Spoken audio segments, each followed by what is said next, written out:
Hello and welcome to another episode of Anticipated Advice, where we talk about whatever the hell we want to. Hell yeah. I am your host, Nina, and this is my co-host, Mr. Invisible. What up, y'all? This is a podcast where we talk about whatever the hell we want to talk about. For sure. Please don't forget to like, share, comment, and subscribe for those of you that are watching on our YouTube channel. Also, if you are anticipating advice from us, don't forget to go to our email address and send your questions and comments to anticipatedadvice@gmail.com. So just a little note here. I want to let you guys know that we are pulling these letters from my, I have a YouTube channel, which is Lovely Lady, and I am just transitioning my lipstick letters from there over here to this podcast because I would rather have a male and female perspective. So that's what I'm doing with the lipstick letters. So, Mr. Invisible, what do we have on the menu for today? All right, so let's start out with this one. When you and your spouse don't get to spend a lot of time together, do you feel A, absence makes you miss them more, or absence makes the heart grow fonder? B, out of sight, out of mind. As time goes on, you just learn to adapt without them being around. What's your take on that one? I try to stay away as long as I can. It's just one of those things. Like, look, I do me, you do you, then we do us. But I need that me time for me more often than us. Nothing against you. I love you. You're my everything. But I don't want you around all the time. See, I think I kind of go back and forth with it. And I have 2 or 3 different perspectives, I guess. So when it's just he and I like to be together all the time. Like, where you at? I miss you, which probably is surprising to you. Like, Right. Where you at? I miss you. I want to be up under you. Come back home. What are you doing? Why are you at work where we're supposed to be together? Like that. But then sometimes it's like when he's getting on my nerves, I'm like, leave me alone. I want to be by myself. I can go 2, 3, 4, 5, 6, 7, 8 days without talking to you. But then also it's like when it's the whole family, like the kids, because, you know, we part-time parents because the kids go off. I don't want to be around at all. It's trying to disappear on everybody. I don't want to be a part of y'all family. Magic. Right. I don't want to be a part of y'all family. I just want to be me by myself. Well, see, I don't know. I think I can't speak for all men, but I feel like majority of men, it's like, look, I can't be up under you all day. I got stuff to do, especially if you one of the men that actually is like traditional, I'm the breadwinner. It's like, look, we ain't got time for that. I'm out here slanging groceries. I'm out here, I don't know, I'm a dump truck man. What do we call them dudes? Garbage man. I think they're called a sanitation engineer. That's what people who clean buildings. I don't know. We kind of off a little bit over here. But the point is, it's like we go out, we handle our business, and I don't have time to be up under you. So, but do I miss you while I'm gone? No, because I'm out here doing this for you.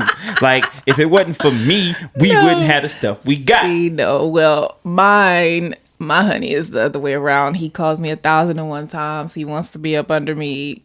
It's just different. But I guess it's. But does he have friends? He don't need friends. I'm his only friend. That's just like that thing that did we talk about that last episode? Like, I'm your friend. You ain't got no friends. We are married now. I am your only friend. Man, I'm cool, man. Because here's the thing. If I'm under you all day, at what point do the conversations just end? Outside of the what ifs questions or the hypothetical questions, which ultimately ends up making somebody pissed off. Well, see, when you're with someone that talks a whole lot, they just talk. And I don't really talk that much most of the time, so I'm silent, so it really doesn't. You'll always have something to talk about. Yeah, let's move on to the next one. I'm over that. You know why? Because I ain't got time to be up under nobody. So, let's see what else we got here. Oh, here's a good one. Are men loved and valued based only on what they can provide? No, because a lot of men can't provide these days. Low below. Yeah, a lot of men out here in these streets want a roommate. I mean, granted, you have your handful that do provide, and I'm fully aware that certain men are just fully providers and enjoy doing that and feel that that's their responsibility. But I will say about 75% of men just want to be roommates and they don't want to take on the responsibility like they should or used to. But isn't that based off of society's current standard of equal rights? Everybody, you bring your 50, I bring my 50. Don't remember back in the day, independent women throw your hand, like all that stuff. What happened with that? See, I'm not that type of woman. I want you to provide for me and take care of me. But there's a handful of men that do that these days. But there's also a handful of women who ain't worthy of getting provided for. This is like how you be seeing all these, just this past weekend, All-Star Weekend, Atlanta, Georgia, all these dudes online looking at their girl. I know everybody done seen the one where the dude's like, where you going? She's like, oh, I gotta go take care of my aunt. He's like, oh, your aunt, the night of the All-Star game. But see, what are they going to look for? A provider in the NBA players. They're looking for a baller. I mean, is it providing or is it just spending somebody else's money? Because providing is not just cash. It is other things. Am I helping you grow to be a better person? Yeah, the money growing in my bank account. No, I'm not saying that. That's what I'm thinking too. See, no, that is bull all day. Because here's the thing. If I provide, and that's what, you base your love off of. So I'm going to love you based off of you taking care of my house. I don't want no dirty drawers. I mean, ain't I that don't how want it's no dirty supposed to be? dishes. It should be like that. Well, that's but guess how what? it was. It ain't 1950 no more. Please, let me find one and want me cooking and cleaning. I'll do that all day. Like you ain't wearing a muumuu with curlers in your hair, sweeping the floor with your bunny slippers on. That's just not happening no more. That's because I don't know why.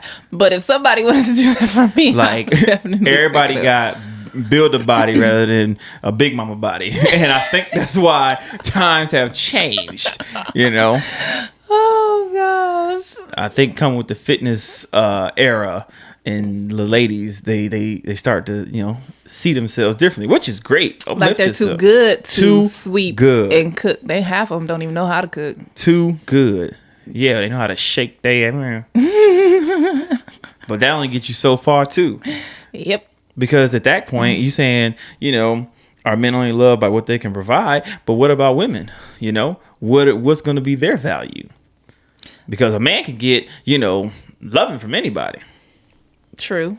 Any girl out there. Very true. And good conversation. So it's like, at what point? Because cute only gets you so far. Good conversation is hard to come by. Well, not if they talk too much. What's next? Okay, next question up. How do you get over someone you wanted to spend the rest of your life with? I'm assuming that this person either left you or they went to the worst place. Well, a good place or a bad place. Potentially the upper room. Guys, he's actually talking about dying, and that would be the lower room. 6 feet under. So I don't know how to answer that question, because if they just left you, I mean, you're just going to have to suck it up and get over it. There's a billion people in the world. Find someone else. But here's my question. It's like, you want to spend the rest of your life with me, but maybe I want to spend the rest of my life with you. What do you bring to the table? And value and providing. Come on, man. And my thing is, how can you want somebody so bad and they don't want you? Like, I've learned at a very young age to, like, I only put so much into somebody. So if somebody isn't showing that they like me, I'm going to cut my feelings off or kind of decrease my feelings to match their feelings, because I'm not gonna be loving you more than you love me, and then I'm out here looking crazy. That sounds ridiculous. How can you? First of all, you act like this shit's a damn dial on a radio. I mean, turn it up. I'm gonna turn you down. You got to control your heart and your feelings to keep from getting hurt. Hey, what is this? Player book 101? Like, you talking about love. You talking about being with somebody. Because the thing is, in a relationship, somebody's going to love a person more than the other. Let me tell you, Yes, and you need to love me more than I love you. But anyway. And then people have different ways of showing love. But It's listen. Go ahead. I used to talk to this guy. I was like, at first he was acting like he was into me and liked me and stuff. And then something kind of flipped. And I was like super into him. But then I noticed that he really wasn't into me. And I was like, hold on now. I'm not about to be liking you. And you just done shut down basically and not showing the same interest in me. So I just, dialed it back. And we still hung out and kicked it or whatever. But I just made sure that I didn't allow myself to fall deeper for him. Because I knew that he wasn't feeling me the way that I was feeling him. Man, that sounds like a bunch of bullshit. But it is. But it what kept me from getting hurt because I had to realize that he didn't like me like that. Look, the name of the game is if you personally are into somebody, you go all out. Now, here's the thing. Hold on. With provisions, it's like it has to be milestones. But women don't know how to do that though. Because women from the moment women meet you, they already in their mind done planned out the wedding, the kids, the house, the cars, everything. Whose fault is that? Not my fault that you got some crazy thing going on in your head and you ain't even say hi to me. I'm sitting across the cafeteria or the food court or wherever the break room, and you over here we done been together for 40 years in your head. We about to retire and die. We got plots and everything at the local funeral home, and I ain't even walked past you yet. That's just how women do. That's how women do. So basically what you just saying is almost every woman is slightly stalkish because prior to her showing the signs and cues of you, I made it a word if it ain't, because the signs and cues that they give us, then it's like, hey, what's up, how you doing? And she's like, I'm fine, realizing in her head she already done said I do to the pastor that's kind of there. It's true. It's like Beetlejuice. A lot of women do that. Dude, I'm over all of that. So, but what about if your spouse dies? Or that person dies. That's different. I don't know, because if they loved you like no other, then nobody will ever replace them. So that's rough, man. Y'all remember that Aaron Hall song from back in the day? I miss you. I'm talking to you, baby. That was the saddest song on earth. And then they had the nerve to put the video and him throwing the rose into the casket. Like, why would y'all make this sad ass video? Because it boils down to this question. I don't know how many years later, because I'm not good at math. I don't know. That's a hard one. You'll just probably have to take some time, and eventually, hopefully, you can meet somebody else that'll make you not forget about the person, but make things a bit easier to love them or whatever. Okay. All right. Let's get into our last question of today's episode. Do any wives have an issue or take offense when their husband refers to them as wifey? Wondering why? Or is it just the term wife that's okay? Only the term wife is okay. Why not? Because wifey is so juvenile. I'm just saying. It's the jam, though. No. That's what I mean. No. See, and that's exactly why. Because when that song came out, it was the joint. Everybody was calling everybody wifey. Oh, that's my wifey. Oh, that's my wifey. They wasn't not another one married down at the courthouse. Yeah. So don't call me wifey, because I feel like you done called her, and her wifey. So call me wife. I am your wife, not your wifey. When you got to fill out an application and it say, are you single or married, or is this your wife? No, it don't say that. I don't know what kind of application she's saying that. Maybe she was at the Stop and Shop trying to fill out an application. I was going to say, it don't say wifey, it say wife. Check that wife box. But it legit don't say says nothing single or married. But like I said, she was probably at the Stop and Go or wherever I don't know. I've never used that term because I'm not saying I'm better than anybody, but I just felt like that was a term that I would not use for any woman. Like, every time I heard that word, it's just like we in a car, we about to do a dope deal. and you my ride or die, and you got the pack in your purse. Like, you know what I'm saying? Like, baby, keep the 9 in there too. Like, no, I'm not doing that. You know, like, you are my wife, and honestly, I hit him with the old school stuff. I call that my old lady. That's That is even my worse. Old lady. Old lady is just like wifey. Nah. Old lady is the 2005 wifey. Nah. I mean, dang it. Old lady is the 1970s of wifey. Man, look. Is what I'm saying. The one thing that I learned is, like, yeah, that's my wife. Like, yeah, but that's my old lady. Like, I take you out of my old lady. Old lady is, we've been married for 20 years. I mean, we've been living together for 20 years and we ain't never getting married. That is hilarious. That's old lady. No. And wifey is, you my girlfriend, we young, and I ain't never about to marry you, but that's wifey. And then wife turns into divorcee because you done switched up with your proper titles. No, that is untrue. Wife it is, and we're not going to say anything else.